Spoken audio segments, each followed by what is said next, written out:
Salut les gars, j'espère que vous allez bien. Bienvenue dans cette nouvelle vidéo. On est samedi matin, on part à l'entraînement de MMA. Ça fait un petit moment que je vous ai pas tourné de vidéo entraînement parce que je m'étais un peu fait mal à une épaule. Et du coup, je suis pas allé au MMA pendant 2 semaines pour être sûr vraiment de reposer l'épaule. En plus, je m'étais vraiment fait mal tout seul en envoyant un coup en fin de séance. Et par contre, au niveau de la muscu, je m'étais arrêté quelques jours, je crois 3 jours. Et j'avais repris, mais vraiment en léger. Et là, ça commence à aller mieux. J'ai déjà repris le MMA, j'ai fait un entraînement mardi dernier, donc on est samedi. Donc on fait l'entraînement et je vais essayer de vous filmer quelques plans. Let's go!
Bon les gars, on se retrouve littéralement 2 jours après, on est lundi matin, là je vais à la salle faire pec dos. Je vais juste revenir vite fait sur la petite séance de MMA que je vous ai filmée puisque je suis pas revenu dessus. Donc cette séance, c'était purement striking, donc pied-point, et il n'y a pas eu du tout de sparring, c'était vraiment que du travail technique et physique, puisqu'il y a eu une petite partie quand même prépa physique pendant la séance, mais c'était vraiment une bonne séance, et ces séances-là, même tu vois, s'il n'y a pas de sparring, je trouve que c'est hyper intéressant, parce que ça permet de s'appliquer, de pas chercher forcément à aller vite, mais de s'appliquer sur les mouvements et de gagner en automatisme et tout. Et puis ça permet de corriger des petits détails que tu n'as pas forcément le temps de corriger quand tu fais des sparring. Donc moi je sais que j'ai énormément de choses à régler encore, notamment au niveau de la garde, surtout quand je revois les rushs, je me dis putain mais pourquoi je baisse ma garde comme ça? Et en même temps il faut aussi se concentrer pas que sur le négatif mais sur le positif. Et ce qui est bien c'est que je sens que je progresse sur certains points. Déjà premier point c'est que je suis beaucoup plus relâché qu'avant. Donc ce qui me permet de frapper plus fort aussi. Et en plus je vois aussi qu'au niveau du transfert de poids qui se joue dans les jambes, c'est pareil, je suis de plus en plus à l'aise. Donc du coup ça me permet là aussi de gagner encore en puissance quand je frappe. Donc après évidemment qu'il y a des détails à régler, faut gagner en vitesse. Même si là dans les rushs ça va pas vite, mais parce que c'était pas le but non plus. Je voulais vraiment m'appliquer sur la technique et donc sur la garde. Et enfin, voilà, il y a plein de petits trucs à gérer. Mais tranquillement ça va venir, ça va venir. Bon là on va aller faire pec dos. Je m'habille parce que je vais pas y aller comme ça. Donc pareil, on va voir quel exercice je vais faire parce que depuis que je m'étais fait mal à l'épaule, j'ai adapté un peu mes entraînements. En vrai, sur les exercices pec, ça va parce que les exercices de poussée, j'ai pas mal à l'épaule du tout. C'est surtout sur les exercices dos, sur les exercices de tirage, j'ai un peu mal sur les tirages verticaux. Les tirages horizontaux, ça va, mais les tirages verticaux, quand j'ai un peu mal à l'épaule. Donc on verra comment je m'organise aujourd'hui. Peut-être pas faire de tirage vertical du tout. J'en sais rien. Bref, on va à la salle, je vous filme ça et on se retrouve après.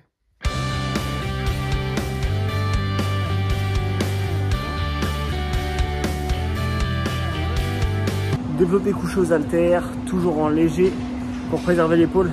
Là j'ai mis 36, on commence à remonter un tout petit peu en charge. Mais on y va vraiment tranquille parce que l'épaule, faut la préserver. Bon les gars, je sais pas pourquoi, la première série, j'ai fait 12 reps à 36. Elle a pas filmé, je sais pas pourquoi, le téléphone n'a pas filmé. C'est peut-être moi qui ai fait une bêtise, je sais pas. Bon bref, ça n'a pas filmé, du coup je vous filme la deuxième série, j'ai mis 40 parce que l'épaule ça allait. Donc 40, on va se faire un petit, je sais pas, 8-10 reps, on verra.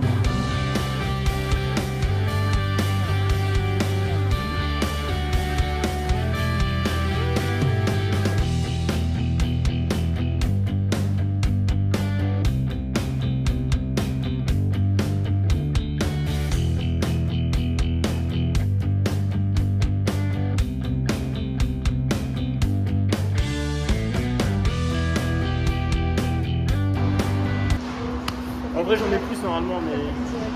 Hein? T'as fait les directs. T'as fait les directs. Ah oui. Bon, direct. Normalement, en vrai, bon, j'en ai plus, je suis pas à l'échec.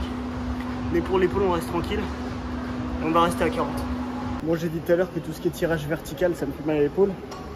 Mais j'ai quand même envie de tenter les tractions parce que je suis débile. Allez, traction, c'est parti.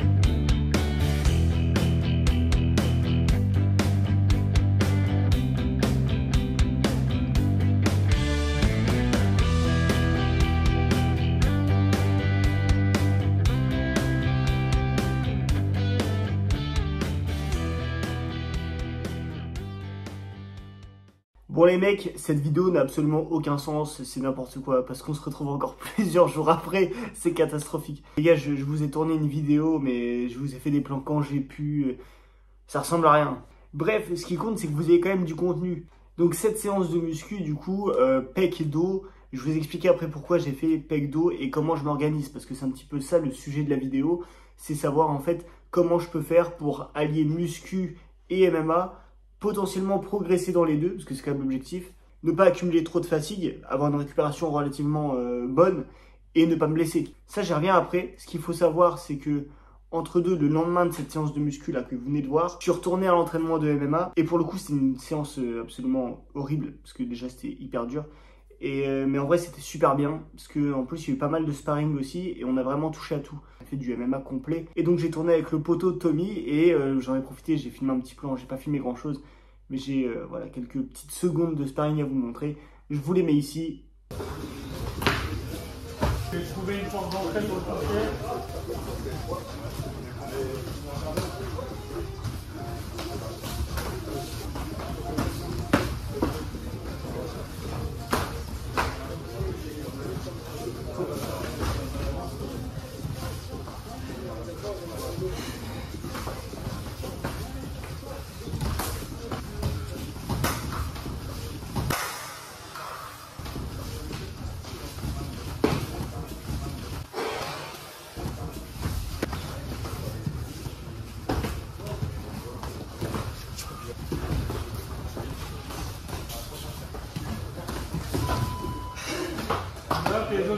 Voilà les gars, très bonne séance. Sparring pas trop mauvais, même si quand je revois, je suis pas du tout content de mon sparring.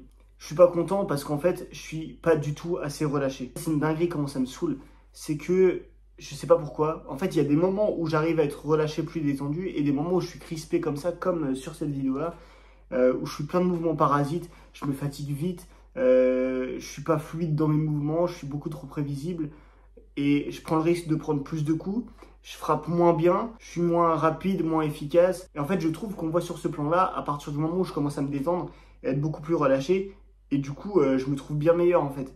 En fait, le moment où je me relâche, c'est le moment où Tommy m'envoie un high kick et que je le prends pas. En fait, je le prends ici, dans la garde. Je sais pas pourquoi, à partir de ce moment-là, je me débloque. Il y a peut-être moins l'appréhension des coups. Et du coup, je sais pas, il y a un déclic et je suis beaucoup plus relâché à partir de ce moment-là pendant le sparring. Donc ça fait vraiment partie des trucs sur lesquels il va falloir que je travaille, c'est apprendre à être plus relâché. Et puis également sur les points que j'ai abordés un peu plus tôt dans la vidéo. En tout cas, il y a encore du taf. Bref, revenons sur cette séance de muscu. Je vous explique un peu mon programme actuel, pourquoi je fais pec dos. Ensuite, j'ai une séance jambes et ensuite, j'ai une séance bras-épaules. Sachant qu'entre deux, j'ai une séance de MMA qui se cale à chaque fois. Donc pourquoi je m'organise comme ça? Et bah tout simplement parce que pour la récup, je trouve que c'est le meilleur compromis ou un des meilleurs compromis que je pouvais faire en termes de programmation muscu. Ça me permet de pouvoir récupérer assez et de pouvoir ne pas me blesser et être relativement frais pour mes séances de MMA derrière. Donc ça, c'était vraiment le compromis un peu chiant parce que, mine de rien, la muscu telle que je la pratique et surtout que je l'ai toujours pratiquée, peut-être un peu moins maintenant, et le MMA, c'est des disciplines qui sont très très différentes et qui sont bah, j'ai envie de dire, pas forcément, ouais, si, limite opposé en vrai, dans la façon dont je l'ai toujours pratiqué en fait. C'est des efforts hyper différents, c'est-à-dire qu'en MMA, tu es vraiment sur des efforts déjà beaucoup plus longs, beaucoup plus cardio, beaucoup plus explosifs. En muscu, quand tu recherches l'hypertrophie, t'es pas sur quelque chose d'hyper explosif et tout. Donc c'est des disciplines très différentes et ton corps est pas forcément habitué et du coup switcher de une à l'autre, bah, c'est un peu compliqué. C'est pour ça qu'il faut trouver un bon compromis pour avoir un programme bah, tout simplement qui va te correspondre. Donc je m'organise avec ces 3 séances-là, pec, dos, jambes et bras épaules. Maintenant j'essaye de rajouter de plus en plus d'exercices explosifs, on va dire, qui me seront utiles dans le MMA. Exemple typique, quand je fais les jambes, je me mets à faire du hip thrust. C'est pas parce que j'ai un gros fessier, c'est parce que j'ai un fessier puissant. Et en fait, je le travaille en explosif, le hip thrust. C'est-à-dire que je redescends le bassin doucement et boum, j'explose. Et en fait, ça me sert à quoi? Ça me sert justement à gagner en explosivité au niveau des jambes, des fessiers. Et en fait, derrière, quand on voit des kicks, l'idée c'est de ne pas les voir venir et que ça parte beaucoup plus vite. Donc c'est des façons en fait de travailler où je cherche vraiment un compromis entre les deux. Voilà comment je m'organise. Voilà les gars, les points sur lesquels je voulais revenir. Je suis désolé, cette vidéo est un peu décousue parce que j'ai filmé des plans quand je pouvais, quand j'avais le temps. Je vous expliquerai pourquoi. En ce moment, j'ai pas trop de temps. Je vous cache pas, il y a pas mal de choses à faire en ce moment, mais c'est pour un projet très très important, très intéressant. Et ça, je vous en parlerai dans les prochaines vidéos, mais ça fait que j'ai beaucoup de taf en ce moment, mine de rien. Mais j'ai quand même trouvé le temps parmi tout ça de vous tourner une petite vidéo, donc voilà, j'espère que ça vous a plu. Pensez à lâcher un like les gars pour me soutenir, abonnez-vous à la chaîne YouTube, laissez un commentaire, partagez. On se retrouve bientôt pour une prochaine vidéo, je vais continuer à vous montrer un petit peu ma progression sur tous les aspects. Merci pour le visionnage, bisous.